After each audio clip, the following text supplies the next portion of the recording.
It's been a while since we've stepped out into the deep water, searching for the unknown, or letting the unknown search for us. If you enjoy the ocean or love to fish, today's your lucky day. Welcome back to Unexplained Encounters. I'm your host, Darkness Prevails. Today's episode features deep-sea horror stories and disturbing things found at sea. Thalassophobia will be jumping out at you from your headphones tonight, so be ready. If you have a scary story of the unknown, send it to me at darkstories.org. Support us by becoming a member at eriecast.com/plus to unlock access to exclusive bonus content, and help us become the biggest scary podcast out there by following and leaving a review of Unexplained Encounters on Spotify and Apple Podcasts. Thank you. Now, let's begin. Cliffside View from Garbled Johnsons. Look, I hate to be that kind of grandkid, but I never liked my grandparents' cottage. They owned it on a rocky stretch of coast in Maine, perched too close to a steep cliff. Each summer, Mom would drop me off for a few weeks. She thought fresh air and an ocean view would do me good. But that view, it was the worst. My bedroom faced that cliff and sea, which some might call picturesque, but to me it was all jagged rocks, gray waves, and a constant sense of being exposed and too high up. Yes, I've got a fear of heights, how could you tell? The first night I struggled to sleep. The bed smelled like old blankets and salt. Every time I closed my eyes, I felt like someone was staring at me through that window. At one point, I forced myself to look. The curtains there were thin, and I could make out the faint glow of the moon and the outline of the cliff. But nothing moved, and there were no figures, and yet my heart pounded like there was something there. Eventually, I did doze off, but I had nightmares of falling into sea foam. The next morning, Grandma served pancakes while Grandpa puttered around with fishing gear. I was happy that they seemed so at ease living here. And that thought made me feel stupid with the idea of mentioning my nightmares at all. So I tried to act brave and normal. I helped Grandma with the dishes, then followed Grandpa around in the garden. At dinner time, the ocean breeze rattled the windows of the old place. I caught a glimpse of the cliffs glowing under the setting sun too. Gave me a chill. I went to bed early that night. Maybe I could fall asleep quick, tricking my mind before I could have nightmares or feel anything strange. But the second night was worse. The wind picked up around midnight and I lay there awake, convinced that I was hearing footsteps scraping along the rocks outside. Around 3 a.m., I sat up, trembling. I looked at the window again, hoping I wouldn't see a face pressed against the glass. Nothing. Still, my stomach was near my heart. I shut my eyes, even though I kept feeling that feeling, like I wasn't alone. Anytime I drifted off, I would be jolted awake soon after, this time from brief nightmares of something crawling up the cliff. By dawn, I was exhausted. On the third morning, soft light pulled me out of a fitful dream. The sun was barely up, and the sky was pale pink. That eerie someone's watching me feeling struck again, and my grandparents, unfortunately, weren't awake yet. My pulse was setting records, and I wanted to hide under the covers. I then decided I was done being so scared. My grandparents have been living here no problems, right? And I didn't want to be some scaredy cat of the family. I crept over to the window. I kind of half-crouched. I looked out. The cliff looked empty. The tide was low, revealing more rocks at the base. There were patches of seaweed, small pools, and sharp ridges. My gaze went back and forth. I told myself I wasn't going to see anything, that the odd feelings I had about the place didn't make sense, and I didn't need them to. But then I spotted movement near the very bottom, where the rocks met the water. A man sat hunched on the stones, His skin was shockingly pale, and he looked skinny, almost skeletal. His limbs were long and his flesh appeared wrinkled or pruned, like he'd been soaking in the ocean for days. Worse, he was wearing nothing at all. He just sat there, nude, staring at the sea.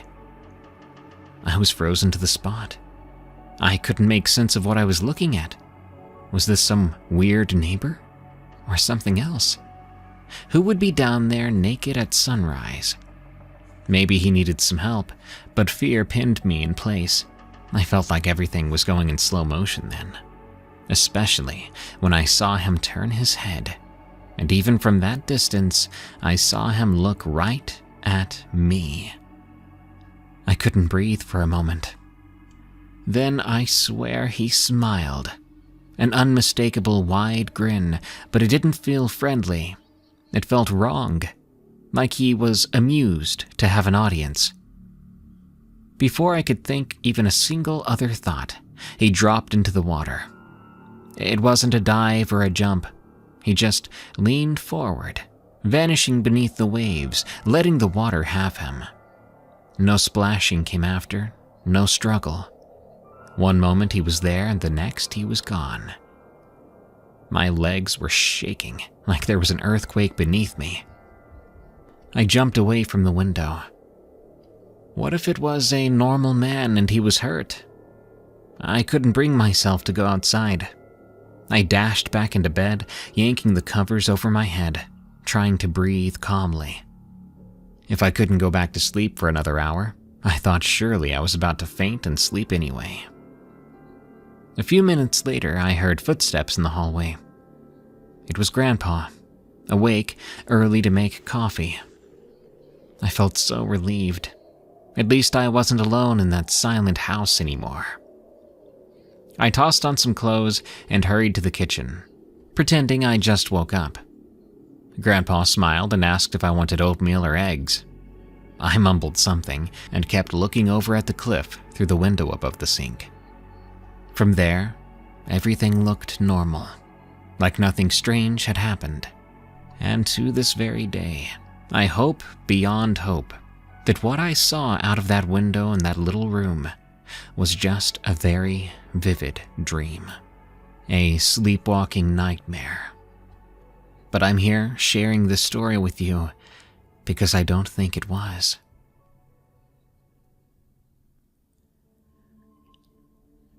There's something down there. From Deep Waves and On. I want to remain as anonymous as possible, but I will tell you I've served as an oceanographic researcher with a multinational deep-sea expedition team. We would travel aboard a research vessel outfitted with remotely operated vehicles, or ROVs, and submersibles capable of descending into some of the ocean's deepest trenches. Over the years, we've mapped sections of the Mariana Trench, Tonga Trench, and others, recording new species of amphipods, discovering hydrothermal vents, and collecting valuable data on plate tectonics. In 2021, our team embarked on a 3-month mission focusing on the Challenger Deep region of the Mariana Trench, the deepest known spot in the Earth's oceans. Our vessel was equipped with a specially designed submersible, rated for depths over 36,000 feet. We intended to deploy advanced sensors, collecting water and sediment samples in zones never before reached by mankind. I was part of the submersible crew. 1 pilot, Hannah, 1 co-pilot, myself, and a mission specialist, Dr. Chin. Obviously, I've changed these names to aliases. Our dives lasted up to 12 hours at a time, with strict protocols for oxygen, temperature, and hull integrity. The deeper we descended, the more our world became a realm of darkness, lit only by the sub's external lamps. Temperatures often hovered near freezing, and pressure would soar to over 1,000 times that at the surface. It was like venturing onto an alien planet beneath our own seas. On our 3rd dive into Challenger Deep, we planned to explore a section mapped only once before. The coordinates suggested a steep slope, descending into an even deeper pocket. At around 35,700 feet, The sub's external lights revealed a barren seafloor. Fine sediment, occasional rock outcrops. Strange, jelly-like creatures drifted by, the species I can't remember off the top of my head. Then we approached a drop-off that sloped into a small canyon. The environment was eerily still. No visible fish or crustacean, just emptiness. Dr. Chen commented on the absence of typical trench fauna. No snailfish or amphipods. We hovered at the canyon entrance, shining our beams into the void. Our sonar picked up something inside. Dense clusters of something that reflected faintly. We inched forward. The sub's manipulator arms were extended, ready to grab samples. As we glided closer, deeper into the canyon, our lights began illuminating odd shapes on the seafloor. Piles of fragmented exoskeletons. Small bones, some from fish, others from unknown things. It looked like a graveyard. My stomach was in knots. I'm not supposed to be telling you any of this, to put it bluntly, which is why I'm keeping everything anonymous. Anyway, something was feeding down here, on anything that ventured close. Hannah pointed out movement on the sonar. A large object, bigger than any known trench creature, shifting behind a rock formation. I stared at the screen. It wasn't a glitch, the reading was consistent. About 10 feet in length, moving quite slow, in deliberate pulses. We swung our cameras that way, scanning. The lights caught an outcrop, behind which the darkness seemed deeper, almost swirling. For a second, I thought I saw something like reflective eyes, maybe bioluminescent spots. Could be a sleeper shark, Dr. Chen said. The shape moved again, sliding out of the camera's view. We advanced slow. Every rational part of me said we were safe inside that titanium sphere, but instinctively, I felt afraid. Deep-sea creatures usually ignore submersibles like this. But this, well, it felt like it was watching us, and acted like it too. We reached the outcrop, shining our main beams around. Empty. Hannah adjusted the sub's angle, turning to the seafloor. It was then that we saw a massive trench in the sediment, as if something had been dragged. It curved around the rocks, leading deeper into the canyon. Dr. Chen insisted that we follow, so we proceeded at a crawl, floodlights sweeping over ridges of sediment and scattered remains. The trail began to look fresher. Then, the sub shook. Lights flickered. Instruments beeped with warnings of a minor hull contact on the starboard side. Something had tapped us. My heart leapt right into my throat. Hannah steadied the sub, scanning external cameras. I peered at the feed. All I saw was swirling sediment. But then we heard a faint scraping, as though claws or teeth dragged across the metal. Dr. Chen's eyes went wide. We pivoted the sub, shining our beams behind us. We saw a shape dart away. Long, slender, perhaps eel-like, but thick, with a hide that shimmered under the light. The speed was startling for a deep-sea creature. "Did you see that?" Hannah hissed. We all nodded. Our training told us to remain calm and gather data. We performed a slow 360-degree turn. The scraping noises echoed again from above. I angled the top camera. And then we saw something. An enormous creature latched onto the sub's top surface. It looked like it was gnawing or scraping at the external shell. Its body seemed part serpent, part crustacean. Translucent plates along its dorsal ridge, a lamprey-like mouth ringed with spines. The length was easily 15 feet, if not more. It half-coiled around the sub, segments undulating in the current. It was trying to bite through the metal. I don't think my pulse has ever been that fast before. Hannah triggered the sub's thrusters, hoping to shake it off. We jolted, swirling sediment. The creature released us floating backward, revealing 2 pale, bulbous eyes and a ring of teeth. Then it shot away, lightning quick, disappearing beyond camera range. We didn't wait for a second attack. Dr. Chin agreed we should ascend. Hannah angled the sub upward, increasing thrust, but then the manipulator arm jerked. That same animal clamped onto it, jaws trying to tear through the metal. I swear I saw a spark then, and I gasped. Dr. Chin fought to retract the arm, but it seemed jammed. An alarm blared. Hannah gunned the forward thrusters. The manipulator arm, now half severed, was torn away in the creature's jaws. Freed, we sped away, at the safest but fastest possible pace we could. Our sonar beeped with multiple large contacts closing in from behind. There's no way there's more of them, I thought. But we reached open trench water, away from that canyon. A high-frequency deterrent we carried may have helped us, because we saw the shapes fall back. When we finally surfaced, the Calypso's crew hauled us aboard. We stumbled out, recounting the attack. The sub's arm was mangled, the hull gouged. Everyone was stunned. We had to cut the expedition short and sign NDAs once we returned to port. I still have nightmares of the teeth scraping our hull, and the knowledge that there's something like that down there. It both excites me and terrifies me. Tell me if you agree with this statement. It's not surprising that something like that exists in the deep, dark oceans. The Moaning Fog, from Joe Run S. Hello everyone, and thank you for giving my story a chance. I hail from a small coastal town in northern Norway, in the county of Tromsø, Finnmark. It's pretty rugged terrain, and the winters can stretch on seemingly forever, but we do get nice views of the aurora every now and then. Growing up, I often spent summers fishing for cod and pollock with my father. We'd ride our modest boat through the still waters at sunrise, making sure to bunch up in layers of wool and waterproof jackets. Most of the time, it would just be us and some seagulls. Not all fishing trips were peaceful, though. The Arctic weather can be unforgiving.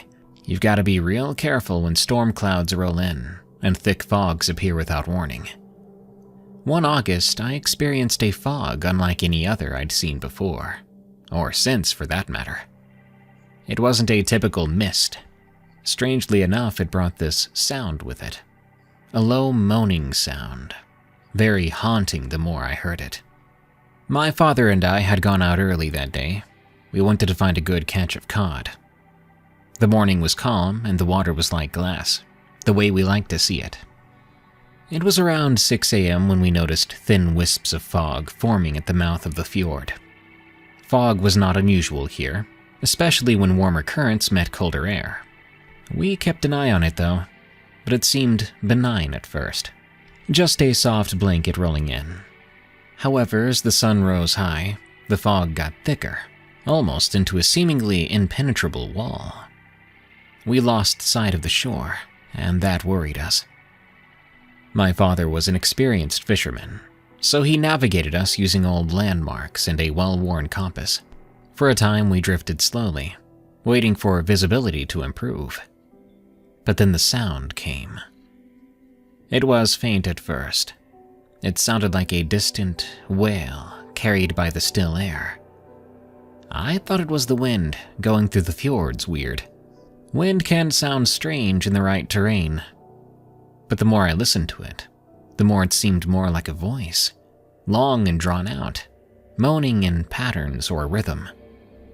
My father looked even more concerned than before. He's an old guy. He's heard many strange things out here before, but this unsettled him, and that freaked me out. We tried calling back, thinking it was someone maybe in distress, but it sounded like the fog itself dampened our voices. But the moaning went on. Each time it came, it seemed closer. Our little engine sputtered as my father tried to keep us moving. He muttered about crossing the channel to find clearer water. Then we saw the shapes. There were dark silhouettes drifting past. Some were seagulls or drifting seaweed, but others were unidentifiable. Once I glimpsed something tall and spindly, like a piece of driftwood, standing upright. But that didn't make sense. Whatever it was, it vanished before I could point it out. My father, keeping his eyes on the compass, began to look more focused, or maybe a bit panicked. I don't think I'd ever seen him like that. We heard the moaning getting even louder. It was almost like it was circling us. Twice I rushed to the side of the boat, expecting to see another vessel or maybe a seal. There was nothing but swirling mist and faint outlines of waves lapping the bow. Eventually the sound turned into a chant, broken up by these guttural noises. Made my skin crawl. The compass began to act strangely, spinning all over the place. My father tapped it, cursed under his breath, but he couldn't get it to align. He muttered something about electrical interference. But that didn't make sense to me. We had very few electronics on board, just a basic fish finder and a radio. But maybe he was right. The fish finder was displaying static, and the radio was crackling some nonsense.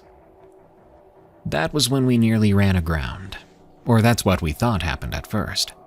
The boat scraped something solid beneath the water, so Father cut the engine and we drifted. While holding me back a bit, he peered over the side. I tried to as well. What I could make out from that distance were shards of old wood and lumps of seaweed floating up. I could smell rotting timber, too. Looked to me like we ran over the remains of an older wreck. As we stared, the moaning around us grew even louder. And I swear, it sounded like it was coming from below us. Just as my father glanced at his compass again to check it, I swear on my life I saw a face in the water. Blanched with wide eyes, mouth open like it was moaning. Maybe that's what we were hearing. When my father looked back up, he jumped as if he'd seen it too. Without a word, he ran over and started the engine again and steered us blindly forward, away from that spot. Maybe I was scared, but maybe I wasn't scared enough, because it almost looked like the fog was following us. The two of us remained silent, probably both of us hoping that we would see land soon. At some point, my father yelled in frustration and cut the engine. Then, the moaning just stopped. You'd think the silence was welcomed, but it was just as scary. There was a splash then, something heavy slipping into the water near us. I leaned on the rail and glimpsed a silhouette sinking below. It looked human in shape, but longer. But then again, the water can deform silhouettes like that. I watched the shape vanish into the dark waters. Miraculously, after several minutes, the fog started to thin up, and finally, we saw the rugged coastline again. We'd come out near a rocky inlet miles from where we started. My father started the engine, and we raced back towards land. My father and I would very rarely speak of that day again. And the compass was never the same either. Dang thing never pointed to true north ever again. I wonder if maybe we had crossed a realm of lost souls or something. Maybe ancient spirits roaming the fjord in an uncanny fog. Maybe we had happened across the restless souls of some wreckage. Whatever it was, I didn't like it, and I pray we never run into something like that again. Drifting with the Devils. From Anonymous. Former French Navy here. Darkness, I noticed you don't get a lot of Navy stories, but maybe we can change that. For several years, I patrolled waters from the Mediterranean to the Indian Ocean. And during that time, something very strange happened to me. Something nightmarish. One evening, we received a distress call from a small cargo ship flagged under the Comoros.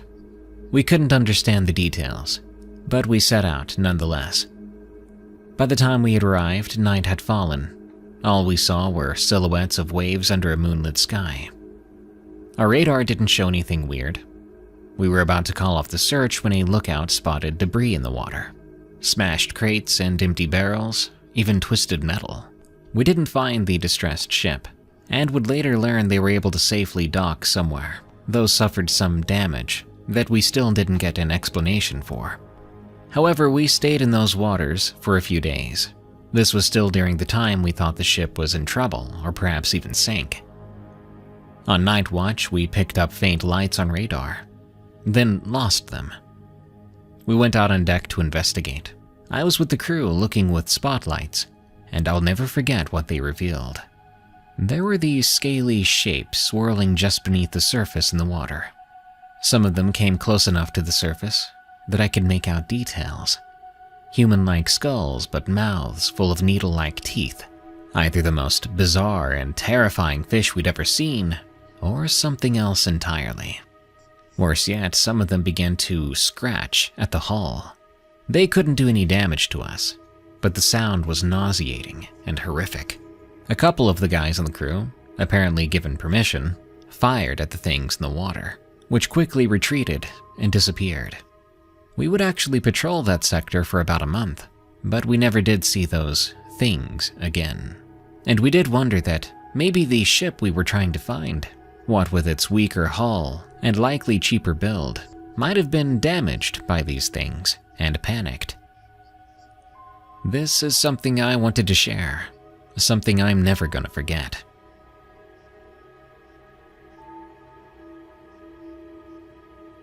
Night of the Lanternfish, from Baja Explorer. One summer when I was 21, living in a fishing village on the Baja California Peninsula in Mexico, I joined my father on an overnight fishing run off the coast, near Isla Espiritu Santo. We planned to catch squid using lights at night, then hope for dorado at dawn. By midnight, we were a dozen nautical miles from shore. We had some overhead lights rigged to attract squid. The water looked greenish that night. There was plankton and some small fish in the water. My dad and I were just talking quietly and sipping at coffee. At one point in the distance, we saw what looked like thousands of tiny lights bobbing on the surface. At first, I thought it was a type of plankton. Some of them actually glow. But this looked different than plankton. They were in lines and clusters, way too organized. We killed the overhead lights to get a better look. Curiosity got the better of us. We steered toward the glowing patches. Soon, the water around us was lit up. Suddenly, there were splashes on the sides of our boat, like something was breaching near the boat. I hoped it was just dolphins, but the lights flickered away from the surface. Whatever they were diving back down. My father leaned over the side with a flashlight. I heard him scream then, repeatedly saying I, and pointing at the water. I went to look. Sure enough, something that looked like a grapefruit-sized eye looked at us from the water. It was part of a pale face that looked neither fish nor human. It swam down, disappearing quickly. A couple of moments later, a bigger splash rocked the boat, showering us in water. The water began to churn then, something slithering around us and under us. I was scared we might be capsized. My father tossed in a flare, causing the creatures to scatter. We took the chance to start the engine and race away. We discussed the event with other fishermen, but they told us it was sea spirits, which honestly we scoffed at. Whatever's out there is just an animal, though it's something very intimidating, possibly very dangerous too. Something I've never seen again. Haunted Yacht, from Gribby. Everyone wishes they had a rich uncle, but I'll bet they don't wish that rich uncle's yacht was also haunted. That's something I learned firsthand when I was 9 years old. My family wasn't well off. Dad worked construction, Mom did part-time at a grocery store. So luxury was never something my brothers and I experienced until Uncle Leonard. He's the wealthiest member of our extended family.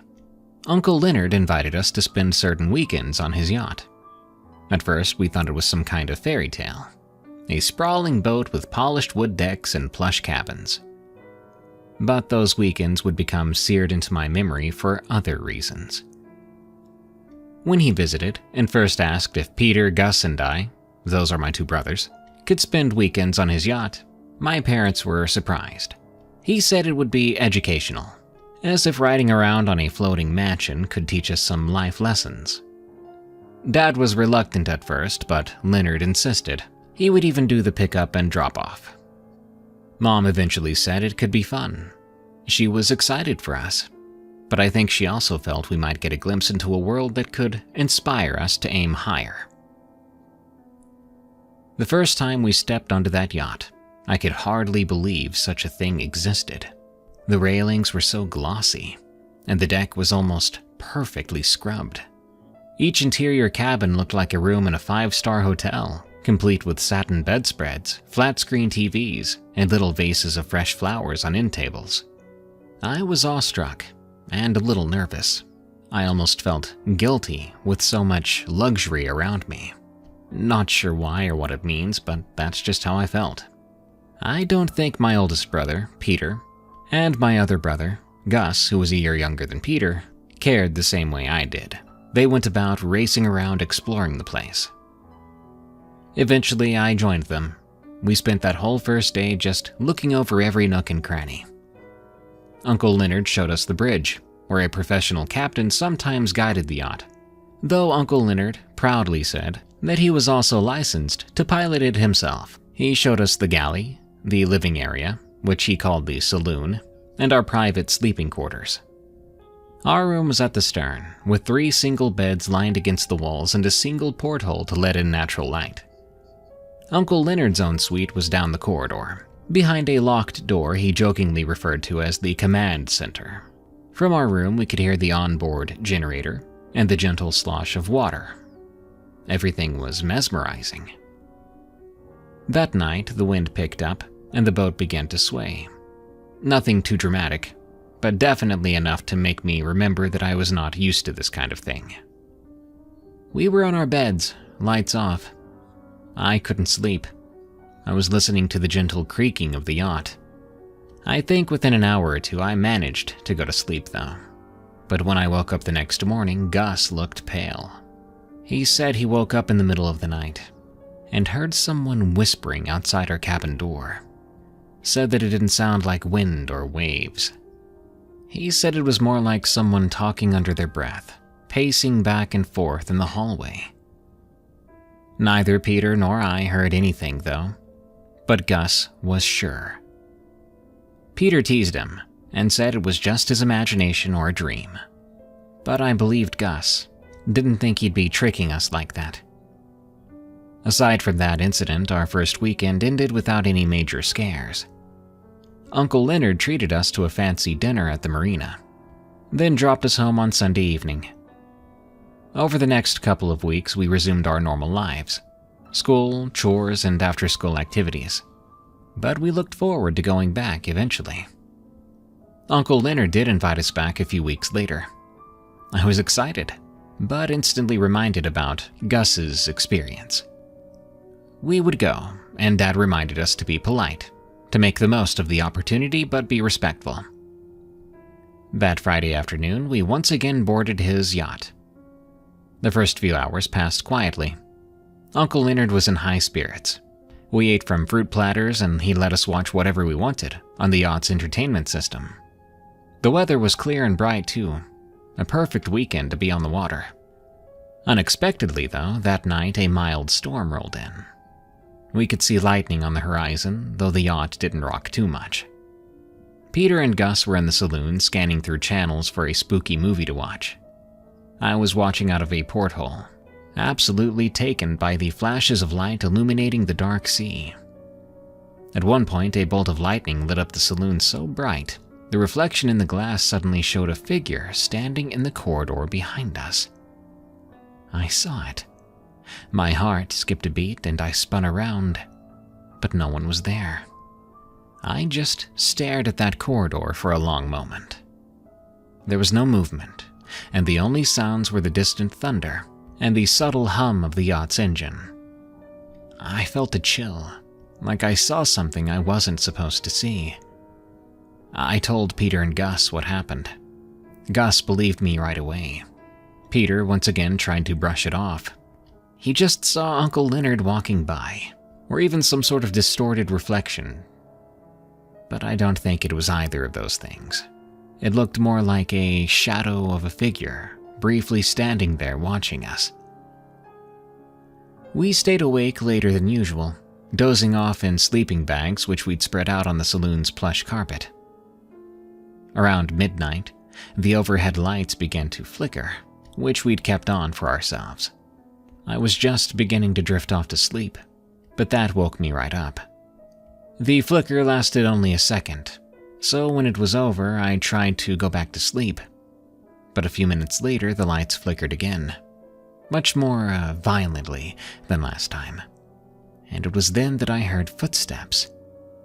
They were slow, almost cautious, like someone walking but also trying not to wake other people up.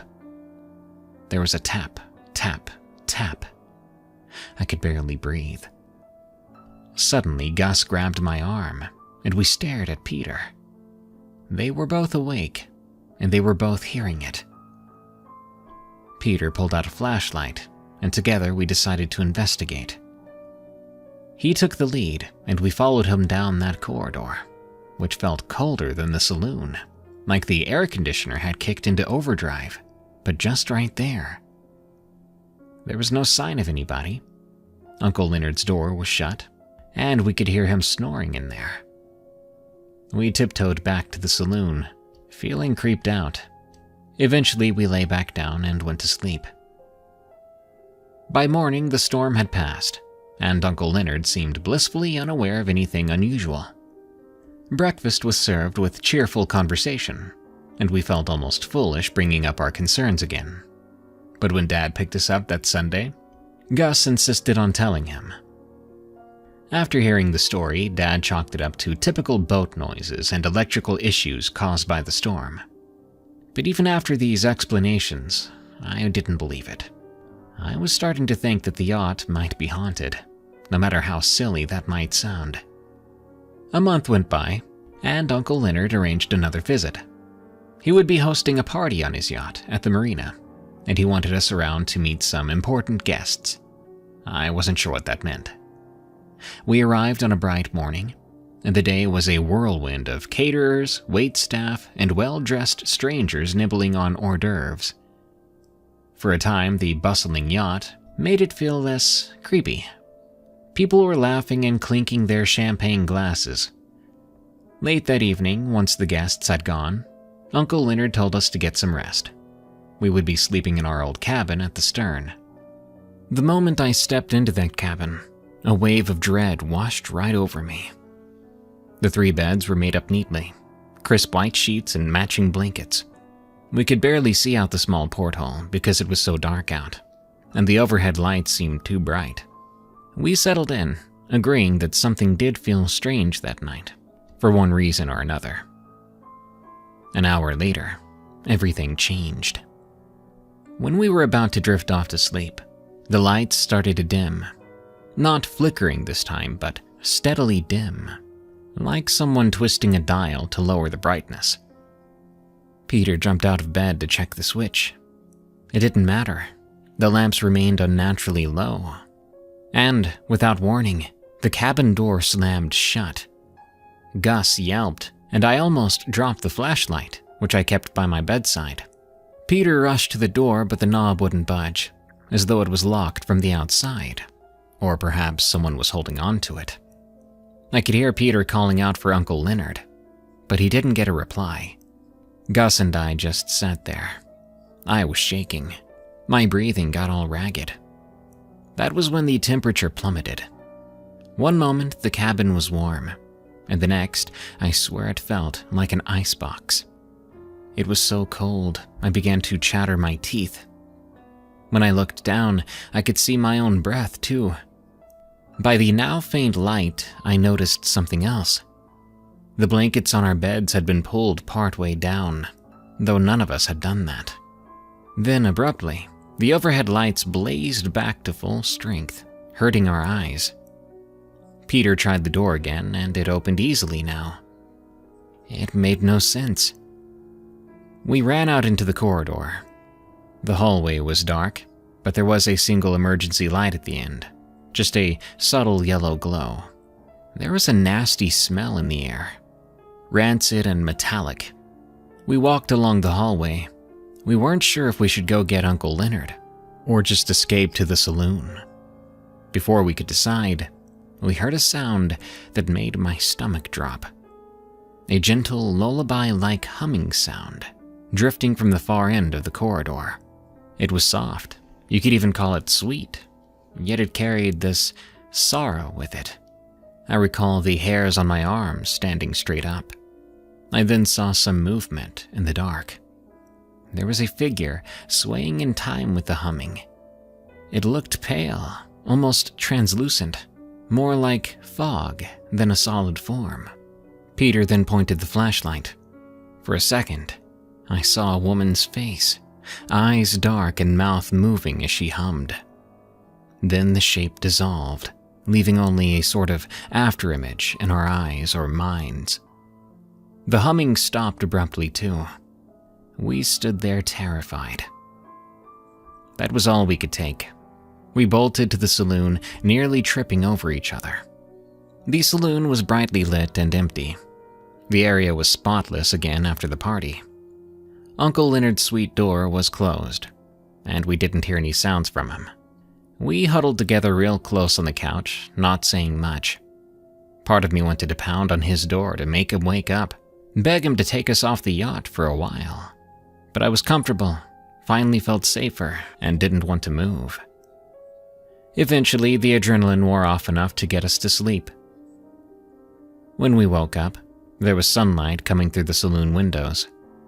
Though our freakout from the night before felt distant, we knew it was real. Uncle Leonard, now awake, greeted us with a cheery smile. He asked if we liked the party. He made a few jokes about us being late sleepers, and said he would let us rest, since we seemed all tuckered out. We didn't know whether he truly believed nothing was wrong, or if he was aware and just ignored it. Honestly, if I had to guess, I think Uncle Leonard actually never experienced this kind of stuff. Maybe something on his boat was always there, quiet and unseen, and for some reason it didn't like us. Maybe it just didn't like kids. That Sunday, when Mom and Dad arrived to pick us up, we told them everything. We cooperated with the story, so that none of us could be accused of exaggeration. Even Peter, who was the biggest skeptic among us, confirmed every detail. Gus looked like he might cry after talking about the humming woman. I remember Mom and Dad looking at each other like, what the heck? But Uncle Leonard offered practical excuses. Old electrical systems or powerful air conditioning and overactive imaginations. He even said that newbie sleepers on boats often have weird dreams when they're not used to the waves. I didn't know about that. I think he was scared we wouldn't be allowed to go back to stay with him on weekends anymore if we kept getting scarred or scared. Poor Leonard. It really wasn't him. We didn't want to go back because we didn't want to see anything else like that. My brothers and I are adults now. Sometimes we do talk about what we saw. We never could figure out why the yacht was haunted. All we have are some loose theories. As for Uncle Leonard, he died a few years ago. Part of his will was to sell the yacht, and his siblings and cousins would divide up the money. And that's pretty much the end of the story. Doubt I'll ever see that yacht again. But I do miss Uncle Leonard. A quick, not-so-unexplained story. Night diving at Electric Beach. From Christopher 414. I'm going to recount a pretty disturbing story from when I was a kid living in Hawaii. I was fortunate to have grown up in the great state of Hawaii. My father was in the Navy and stationed at Pearl Harbor on sub base. He got me into snorkeling and scuba diving at an early age. When I was about 10 or 11, I was pretty accomplished when it came to doing things in the water. I was on the swim team, used to race lasers. It's a sleek little one-person sailboat. Did a wreck dive on the Mahi. Used to collect sea creatures for an aquarium shop with my dad. etc. One weekend, my dad got a call from his buddy John, saying that he wanted to do a night dive at Electric Beach. My dad was interested, so he checked in with the Admiral, aka my mom, to see if it was okay. Admiral said it was good to go. He just needed to bring home something to eat. I heard the whole conversation from up in my room, so I ran downstairs to ask if I could go. The Admiral actually said yes, and so I was allowed to go with him. We got our gear together in about an hour. We loaded things up into the old Jeep and headed out to the spot. Electric Beach is just a little inlet, about the size of a large backyard, right next to a power plant on the west side of Oahu, and it has two of the biggest cooling pipe outlets 300 meters offshore and about 30 meters down. We took some time to set some crab traps, which was illegal, and decided to just explore the area. Underwater looks so much more ominous at night, I'll tell you that, compared to the daytime. My father and his buddy started to make a beeline for a certain section of the area, and I followed them. We were on the surface still, with our BCDs still inflated, so I thought it was cool. They got to a point where the water was a little rougher than usual, and vented their BCDs.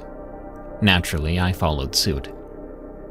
Little did I know that they were dropping right in front of the outlet pipes, and I had no idea. After about a minute, I noticed I could not see my father or John anymore, and I could not see the bottom of anything anymore. At that point, the 10 or 11-year-old me straight up panicked. I inflated my BCD, shot to the surface and tried to get orientated. Didn't work. I couldn't see lights. I couldn't hear anyone. I pretty much hyperventilated so much that I had nothing left in my dive tanks, and I was in the middle of the ocean with no reference of where the heck I was at. I'm not sure how long it was. Felt like dozens of hours, but probably was just 20 minutes, when I saw some lights off to my left, and I heard a car horn honking in a very distinct honk honk honk pattern. I almost walked on water and headed straight for that glorious goodness. Turns out that my dad drove that old Jeep right up onto the upper area in the picnic area, giving me a makeshift lighthouse. After getting back to shore the whole time sobbing hysterically, freaking out, thinking I was going to get snatched up by one of the various shark gods in the Hawaiian pantheon, I realized I was only about 50 feet from the beach. But I did think I was about to die.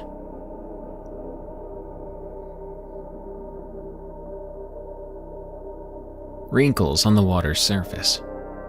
From Anonymous. I'll start by saying I'll never get on a boat again. When I was about 10 years of age, I took a vacation with my grandparents to Florida. I was excited. It would be the first time I would ever experience the deep blue color and salty air of the ocean. I was in awe as I ran down the beach until my feet hit the water. I grew up on the river, but I had never seen this much water before. I spent an hour splashing in the waves. I then noticed a young tan boy staring at me. I waved and smiled at him, never one to be shy. I even beckoned him over to come play with me. He seemed enthusiastic and came over. Another hour passed as we splashed in the water or built sloppy sculptures in the sand. He asked me if I wanted to walk the beach line with him. He wanted to show me something, so I agreed, and we set off together down the beach. Not too long after that, we came to a large inlet that was more of a lagoon. A small sort of river was feeding fresh water into the lagoon, mixing with the salt water, making it a murky blue color. It reflected the light of the sun, making it look like a natural pool. He took my hand, saying, "This way," and pulled me by the arm.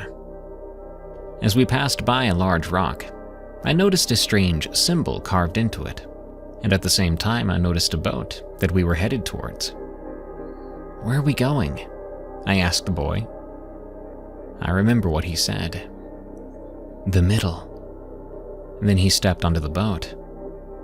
When we got closer to the middle of the lagoon, the air felt different, thick and heavy, and everything got quieter. I remember looking down at the water, and instead of seeing ripples, I instead saw wrinkles. It's hard to explain. It was more like the sheets of a bed that were recently disturbed. Eventually, the boy shook me and said, "We're here." "Where?" I asked. "Look and see." He pointed out to the water. I leaned over the boat, and I saw a dark shape. Not a fish or a shark or a dolphin. The only way I can really describe it is thick, viscous black oil. It moved and undulated. Before I could ask another question, I felt a sharp push on my back. The boat rocked, and I fell in. I panicked, struggling to breathe, and I would later notice that I didn't feel wet when I hit the water, just slowly sank to the bottom, through the oily mass. Then I wasn't able to move. I had no control over my body, but I kept sinking, panic flooding my mind. But then, once everything went black, I woke up, right beside the lagoon that the boy took me to. But now there was no boy, no boat, no rock. I was soaked head to toe like I'd been swimming, but I didn't know how to swim. When I was playing in the water before, I didn't let it go past my hips. I have no idea what happened to me that day.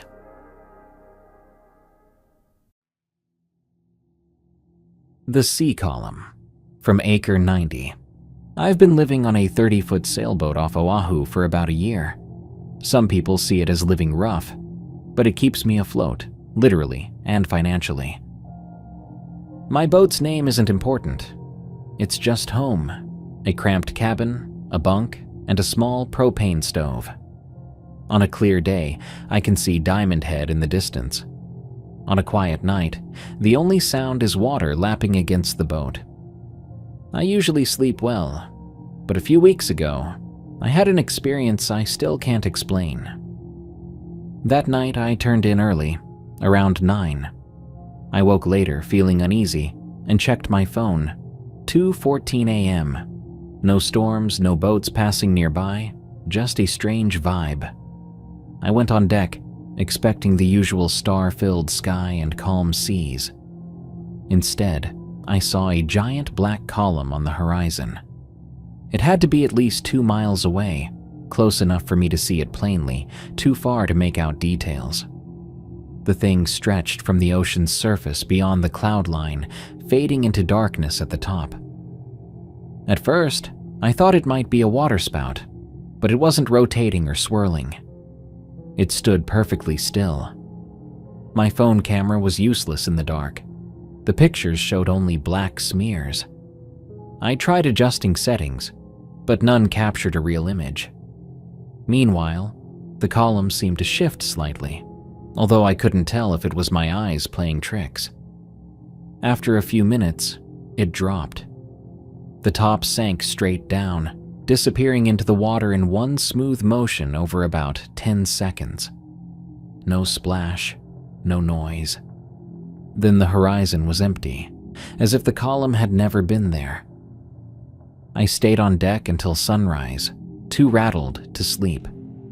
I scanned the ocean for any clue, debris, foam, lights, but saw nothing unusual. By morning, I tried convincing myself it might have been some bizarre weather formation. I sailed to the pier for groceries. Nobody at the dock mentioned seeing anything strange.